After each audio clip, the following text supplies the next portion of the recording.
વધુ એક મહત્વપૂર્ણ સમાચાર સાબરકાંઠાથી। સાબરકાંઠા લોકસભા આજની બેઠક બાદ કોકડું ગૂંચવાયેલું છે।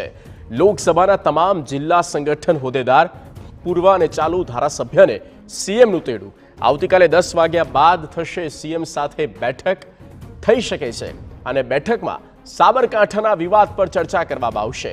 આ વિવાદ પૂર્ણ કરવા સીએમ ભૂપેન્દ્ર પટેલ સમજાવશે। આજે હર્ષ સંઘવીએ તમામ સાથે 1-to-1 બેઠક કરી। બેઠકમાં તમામને સ્થિતિ અંગે પણ પૂછપરછ કરવામાં આવી છે। સંવાદદાતા કિંજલ મિશ્રા ફોન પર। કિંજલ, ભાજપ ઈચ્છે છે અને ખાસ તો સીએમ કે આ બેઠક સાબરકાંઠાને લઈને અને જે પણ કોકડું ગૂંચવાયું છે, જ્યાં પણ પેચ ફસાયો છે, તેને જલ્દી દૂર કરવામાં આવે। જી કિંજલ।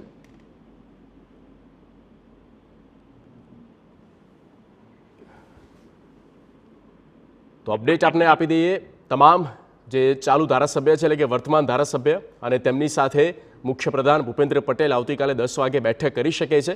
સાબરકાંઠા લોકસભા બેઠક પર જે નામ ઉમેદવાર તરીકે જાહેર કરવામાં આવ્યું અને એ નામ શોભનાબેન, અને એમને લઈને અંદરો-અંદર ભાજપમાં અસંતોષનો જુવાળ છે અને આ જ મામલે લગભગ 2000થી પણ વધારે મેઘરજમાં ખાસ તો 2000 કાર્યકર્તાઓએ રાજીનામા આપી દીધા। કમલમ કાર્યાલય પર પણ અનેક બેઠકો થઈ રહી છે અને દિગ્ગજો સમજાવટનો પ્રયાસ પણ કરી રહ્યા છે। ખુદ હર્ષ સંઘવીએ પણ કમાન લીધી। એક સાથે વ્યક્તિગત તેમણે વાત કરી, તેમને સમજાવ્યા છે, તેમના જે મુદ્દા છે તેને ધ્યાનમાં પણ લીધા છે।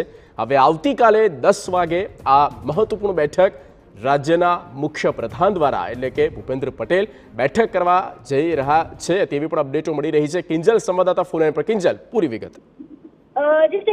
સાબરકાંઠાની અંદર એક બાદ એક જે રીતે કહી શકાય સુલેહનો પ્રયાસ છે ભાજપ દ્વારા કરવામાં આવી રહ્યો છે। ખુદ ગૃહપ્રધાન આજે દિવસભરમાં અલગ અલગ બેઠકો લીધી હતી। તેમણે અલગ હોદ્દેદારો હતા તેમ સાથે પણ મળ્યા હતા, પરંતુ હજુ સુધી વાત સંપૂર્ણપણે શમી નથી આ તમામની વચ્ચે। હવે ખુદ મુખ્યપ્રધાન પણ સાબરકાંઠાની મુલાકાતે જવાના છે। આવતીકાલે સવારે 10 વાગે સીએમ સાથે પણ બેઠક છે તે થવાની છે।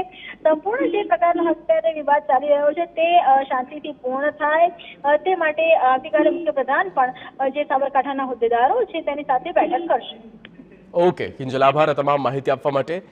તો આવતીકાલે 10 વાગ્યા મહત્વપૂર્ણ બેઠક અને ત્યારબાદ મામલો શમે તેવું લાગી રહ્યું છે।